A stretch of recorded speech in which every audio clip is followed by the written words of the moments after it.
தமிழின் எல்லை நேயர்களுக்கு வணக்கம். இன்றைக்கு பிப்ரவரி 7 மொழி ஞாயிறு. செந்தமிழ் செல்வர் தேவநேய பாவனார் அவர்கள் பிறந்த தினம் இன்று.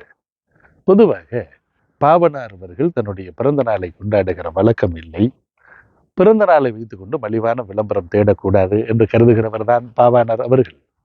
தமிழ் மொழி காவலராக விளங்கிய தேவநேய பாவாணர் தன் வாழ்நாள் முழுவதும் தமிழுக்காகவும் தமிழ் மொழியினுடைய மேன்மைக்காகவும் பாடுபட்டவர். தனித்தமிழ் இயக்கத்தினுடைய வேர்களிலே ஒன்றாக விளங்கியவர். உலகின் முதன் மொழி தமிழ் எனவும் திராவிட மொழிகளுக்கெல்லாம் அது தாய்மொழி எனவும் சான்றுகளோடு அதனை நிரூபிக்க வேண்டும் என்பதற்காக தன்னுடைய வாழ்நாளுடைய பெரும் பகுதியை செலவழித்தவர் தான் பாவாணர் அவர்கள்.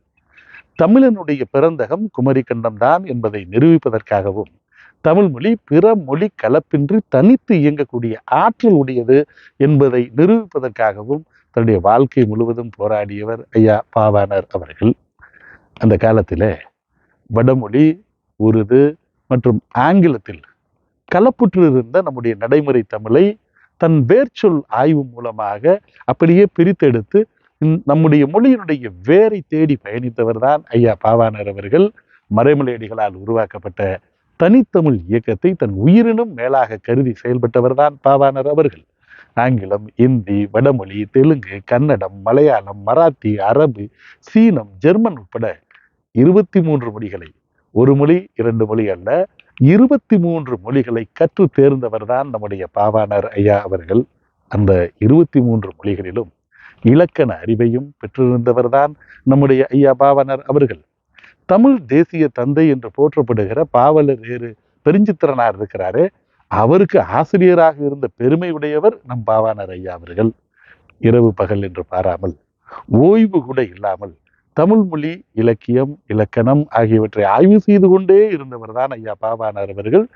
திராவிட மற்றும் இந்திய மொழிகள் மட்டுமல்லாமல் பல உலக மொழிகளிலும் கூட இலக்கண ஆய்வை செய்து கொண்டே இருந்தவர் தான் இவர்.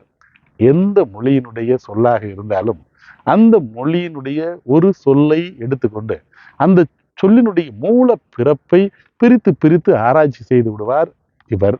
இப்படி கிட்டத்தட்ட 50 ஆண்டுகளாக தமிழனுடைய வேர்ச்சொல் மீது, அந்த வேர்ச்சொல்லினுடைய மூலம் தேடி பயணித்தவர் தான் ஐயா அவர்கள். அதனால்தான் தமிழ் மொழியே ஆரிய மொழியினுடைய மூலம் எனவும் தமிழில் இருந்துதான் ஆரிய மொழி கிளைத்தது எனவும் பாவாணர் அவர்கள் சான்றுகளுடன் அடுக்கடுக்காக சொல்லிக் கொண்டே போகிறார்கள். பாவாணர் அவர்கள் சொல் ஆராய்ச்சி செய்து 37 நூல்களை எழுதியிருக்கிறார்கள். 1931 சுப்பையா பிள்ளை அவர்களுடைய சைவ சித்தாந்த கழகத்தின் வெளியீட்டிலே செந்தமிழ் செல்வி என்கிற அந்த வார இதழில இருந்துதான் இவருடைய மொழி ஆராய்ச்சி குறித்த முதல் கட்டுரை வெளிவந்ததாக குறிப்பிடுகிறார்கள். தொல்காப்பிய சொல்லதிகாரம், திருக்குறள், தமிழ் மரபுரை, தமிழர் வேதம், தமிழர் வரலாறு என தமிழ் மொழியினுடைய தொன்மை குறித்து 19 நூல்களை தமிழிலும் ஆங்கிலத்திலும் எழுதியவர்தான் நம்முடைய பாவாணர் ஐயா அவர்கள். தேனினும் இனிய, வானினும் உயர்ந்த, கடலினும் ஆழமான தமிழ் மொழியினுடைய பெருமையை தமிழர்கள் உணராது இருந்தார்கள். தமிழர்களுடைய அந்த அறியாமை இருளிலே அல்லலுற்று கிடந்தார்கள். அந்த வேளையிலே தமிழர்களுடைய அறியாமையை போக்குகின்ற ஒரு ஆதவனாக திகழ்ந்தவர் தான் நம்முடைய பாவாணர் ஐயா அவர்கள் என்று குறிப்பிடுகிறார்கள். அந்த அவருடைய ஆய்வு நூல்களை படித்தே ஒருவன் அறிஞனாக முடியும் என்னும் அளவிற்கு அவருடைய அறிவு ஆழங்கால் பட்டது என்று மேனாள் சபை நாயகர் தமிழ் குடிமகனார் அவர்கள் பாவாணர் ஐயா அவர்களை பற்றி குறிப்பிடுகிற பொழுது சிறப்பித்து குறிப்பிடுகிறார்கள்.